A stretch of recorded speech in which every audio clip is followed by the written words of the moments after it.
Pour être franc, je suis pas trop calé en politique. Je ne maîtrise pas tout le langage, je ne me rends pas bien compte de tout. Mais en fait, on m'a proposé de venir comme j'étais, donc avec les peu de choses que je pouvais apporter. Il n'y a pas de peu d'ailleurs dans tout ça. Mais et en fait, on m'a dit, ben voilà, en fait, tu vas pouvoir participer à tout ça et poser tout ensemble des questions. Et toi, tu vas participer peut-être pour améliorer les choses, en fait. Améliorer, et faire évoluer les choses. Et en fait, c'est ça qui m'a attiré, c'est d'avoir des échanges, c'est de pouvoir un peu influencer la politique jeunesse de ma ville, de mon territoire aussi. Et ça, c'était le sens que j'ai mis derrière. C'était mon sens. Je m'appelle Sarah, je vais faire 20 ans. Ça fait donc quelques 2 ans que je fais partie du collectif Pourquoi pas nous les jeunes ariégeois. Je m'appelle Marion, j'ai 26 ans. Je m'appelle Erwan Colombier, j'habite à Foix depuis à peu près 3 ans. Je suis né en Ariège. On se connaît depuis la 6e. Sixième, ouais, c'est ça. Donc moi c'est Kylian, donc 22 ans. Moi, c'est Thibaut Toubas, j'ai 20 ans. Ça date d'il y a longtemps en fait finalement ce collectif parce que j'avais été invitée à y participer il y a 3 ans maintenant je crois. Et puis c'est plus tard que là on a démarré et qu'on a fini par parler de l'Assemblée libre de jeunes et qu'on en est là maintenant. Initialement, le BIJ a créé Place des jeunes pouvoir d'agir. Ce premier projet a fait émerger le collectif Pourquoi pas nous, Jeunes 09. Ce collectif a ensuite mis en place l'Assemblée libre de jeunes en 2019. Alors le but de cet événement, c'était de rassembler la jeunesse du département, de recueillir des témoignages et de recueillir les envies, les besoins des jeunes sur le territoire, en demandant les coups de cœur et les coups de gueule de chacun des jeunes présents, sur n'importe quel sujet. Le but était que des choses émergent et qu'on puisse ensuite regrouper ces coups de gueule et ces coups de cœur par thématique et qu'on puisse ensuite y travailler autour de tables rondes. J'ai animé une table ronde, par contre moi j'étais pas formée du tout, mais il y avait un accompagnateur avec nous pour nous guider, un facilitateur. Ça mettait à l'aise déjà, parce que d'être de ce côté-là aussi ça peut être un peu bizarre, mais au final on était très à l'aise, il y a beaucoup de trucs qui sont sortis. Et donc voilà, de cette table ronde, on a retenu en fait plusieurs orientations. Moi j'appellerais ça des petits pas précis et spontanés. Dans le sens où c'est des petites. C'est juste ma définition. Où c'est des petites orientations, des petites choses qu'on pourrait faire déjà comme des idées concrètes à faire en fait et qui sont réalisables. Voilà.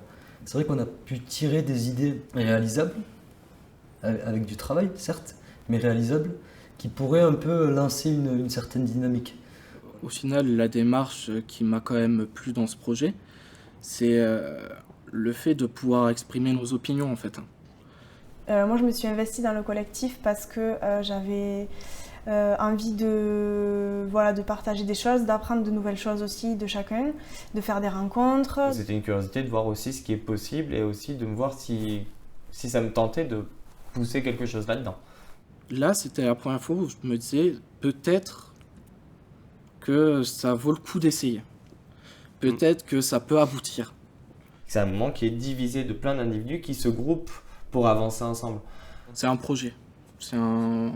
Oui, puis on disait tout à l'heure aussi. On peut parler plus d'un projet, on n'est pas une association. On n'est pas une association, on est vraiment un collectif parce que les personnes elles vont venir, elles vont repartir comme elles sont venues, elles sont là pour s'exprimer pendant un temps, et peut-être qu'une seule fois, peut-être 2 fois, ou peut-être plutôt comme moi ou comme d'autres jeunes qui viennent plus régulièrement. Que les membres du collectif changent aussi, c'est normal, mais le collectif est toujours là et a toujours envie de développer des projets et de se faire entendre aussi.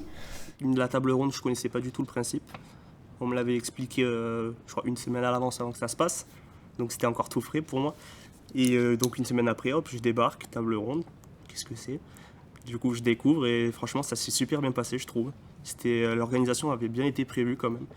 Avec même le petit buffet et tout ça. Sympathique. Moi personnellement, ce qui m'a fait du bien, par exemple, c'est de vous voir tous en fait à des moments, de manger avec vous, de pouvoir discuter avec vous sans qu'il y ait beaucoup d'enjeux. Ça m'a fait du bien. C'est juste qu'on puisse s'exprimer en fait, mais détendu. On a besoin de savoir ce qu'on veut, on a besoin de savoir ce qu'on veut, on a besoin de discuter, on a besoin d'avoir des endroits qui nous permettent ces moments-là. On a besoin j'ai juste besoin d'un cadre en fait qui soit agréable, des contraintes qui ne prennent pas trop de place. Il y a ce lieu en fait où il y a des projets qui émergent. Si on se rencontre pas, s'il n'y a pas des lieux comme ça, comment on fait émerger des projets, comment on réfléchit ensemble? Et alors comment on m'amène, moi je demande, comment on peut m'amener à me faire venir quelque part en fait, à me proposer un endroit, un cadre qui soit agréable en fait. Comment? C'est ça. Se retrouver dans un cadre comme ça ouvre des opportunités personnelles, rien que dans le sens de pouvoir se retrouver face à des gens qui vont vouloir prendre en main leur vie. Et à partir de là, quels que soient les projets portés, il faut savoir que demain, en fait, ces jeunes seront des adultes. En fait, c'est même plus que de chercher des projets auxquels on peut répondre soi-même, c'est plutôt de voir si on peut répondre à des projets ensemble. Et si ça part d'un but personnel à la base, tant mieux. Se retrouver avec un groupe de personnes comme nous, du coup, et de pouvoir partager ça et essayer, du coup, de faire bouger un peu la petite chose qui peut faire la différence, quoi. C'est vrai que oui, c'est vrai que c'est ce sentiment, pourrait-on presque dire, d'unité. C'est ça. C'est vrai qu'autant on parle en tant qu'individu, autant c'est agréable de se sentir dans un groupe. C'est vrai de sentir que son opinion est écoutée par quelqu'un au final. De s'exprimer comme je fais là devant la caméra en fait, et d'essayer de me faire comprendre en fait, juste ça. Parce que souvent on n'a pas ce temps-là en fait, où on peut peut-être un peu expliquer ce qu'on ressent ou ce qu'on pense. De nature, je ne suis pas du tout du genre à aller dans des groupes comme ça pour discuter.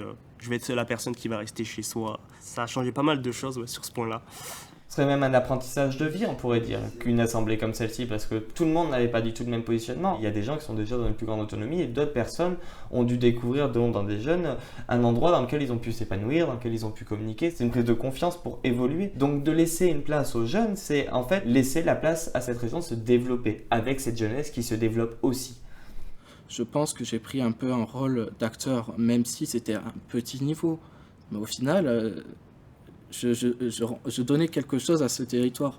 Et c'est vrai qu'on peut en être fier. On peut être fier de ces engagements et de la façon qu'on peut se rendre utile, même à notre petite échelle. Je trouve ça très important. Ouais. Tout le monde se sentait, je pense, très impliqué à ce moment-là et très investi. Et ça faisait plaisir. Il y avait aussi, il me semble, des acteurs de la jeunesse et tout ça. Et je sais qu'on a pu discuter avec eux et c'était du coup enrichissant. En tout cas, je peux au moins te dire qu'il y a des idées qui sont ressorties et des possibilités et des choses qui pouvaient se faire en fait, avec un certain appui et un certain travail. Après, si je devais parler d'un défaut, actuellement, ça serait le manque de après. Oui, mais après.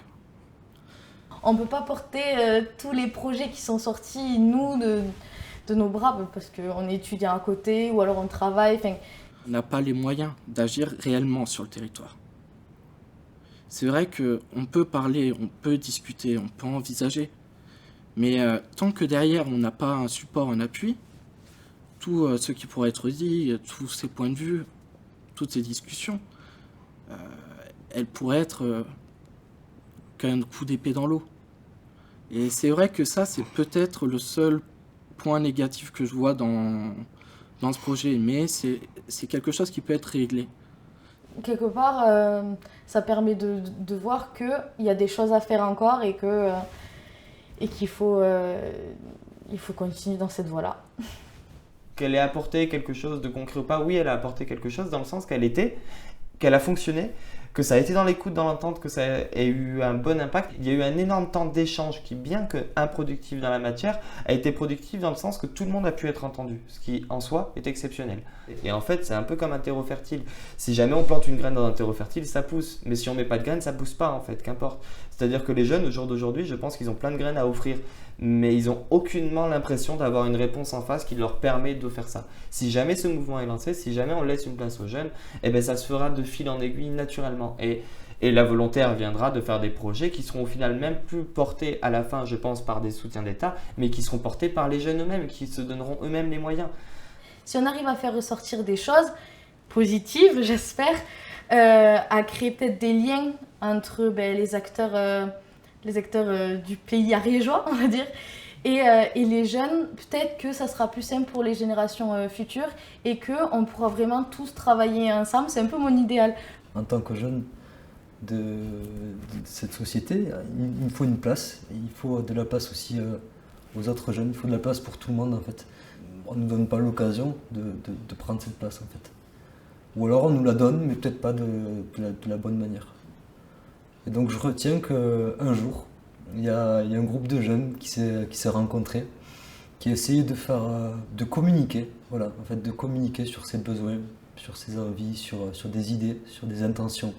De là est née l'Assemblée Libre Jeune, qui a marqué une coopération entre les jeunes et certains acteurs socio-éducatifs et des politiques de jeunesse aussi. Et je retiens que ça, en fait, c'était juste beau, parce qu'on a pu parler tous ensemble, voilà. Et directement d'une personne à l'autre, c'était chouette.